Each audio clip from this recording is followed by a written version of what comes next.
नमस्कार, फोर्सेस किचनमध्ये आपले स्वागत आहे। आज आपण करणार आहोत घरातल्या लहान मुलांना ते मोठ्यांपासून सगळ्यांना आवडणारे असे फ्रेंच फ्राईज। तर ते घरच्या घरी अगदी उपलब्ध साहित्यात करणार आहोत। तर त्यासाठी काय साहित्य लागेल ते बघू। इथे मी 5-6 बटाटे घेतलेत। बटाटे मोठ्या साईजचेच घ्यायचे। त्याचे साल काढून घेतले आणि हे अशा प्रकारे त्याचे उभे स्लाइस होतील अशा प्रकारे चिरून घेतले। हे बघा, अशा प्रकारे चिरले की ते फ्रेंच फ्राईज आपले तयार होतात।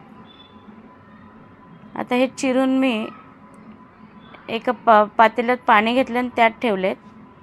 हे 2-3 वेळा धुवून घ्यायचे, म्हणजे त्या बटाट्याचं जे स्टार्च असतं ते निघून जातं। आता हे बटाटे अशा प्रकारे हे असे फ्रेंच फ्राईज सारखे चिरून घेतले। आता गॅसवर एक पातेलं गरम करत ठेवलं, त्यात पाणी ठेवले, त्यात थोडेसे मीठ घालायचे आणि पाण्याला उकळी आली की त्यामध्ये ते फ्रेंच फ्राईज टाकायचे। आता ते पूर्ण शिजवायचे नाहीत बटाटे, आपल्याला अगदी 2-3 मिनिटं या पाण्यामध्ये हे उकळून घ्यायचे।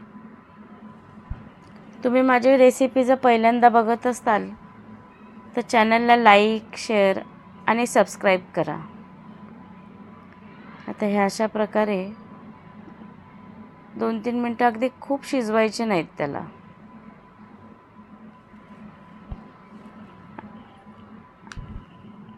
आता हे असे शिजत आले।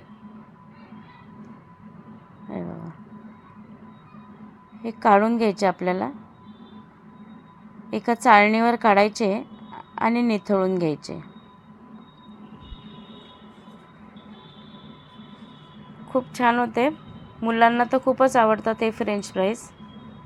आता मी इथे एक कापड घेतले आणि त्यावर आता हे शिजवलेले जे आपण अर्धवट शिजवलेले जे बटाटे आहेत स्लाइस ते पसरून घ्यायचे, म्हणजे त्यातलं पाणी पूर्ण निघून गेलं पाहिजे।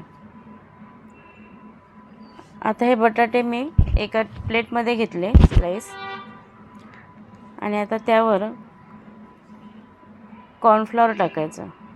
हे कॉर्नफ्लॉवर ह्या बटाट्याला सगळीकडे लावून घ्यायचं।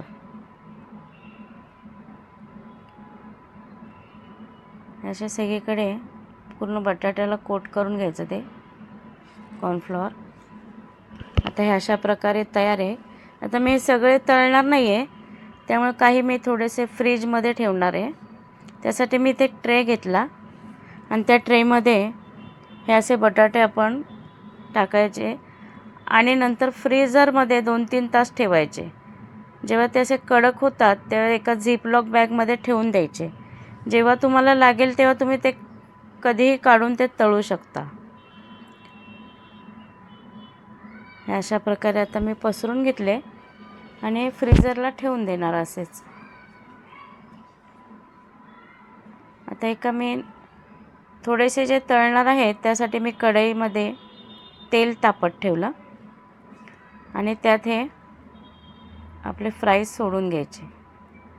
आता इथे पण पूर्णपणे एकदाच तळायचे नाही, ते थोडे 1-2-3 मिनटं शिजले की त्याला काढून घ्यायचे। अशा प्रकारे जे आपले आहेत ते सगळे तळून घ्यायचे, अर्धवट शिजवून घ्यायचे।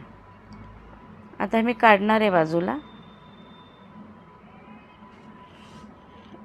जेवढे आपल्याला तळायचे तेवढे सगळे असे हाफ कुक करून घ्यायचे आणि आता परत तेल गरम करून जे आपण अर्धवट कुक केलेले जे फ्राईज आहेत ते पुन्हा तळायचे, म्हणजे ते खूप छान असे कुरकुरीत तयार होतात।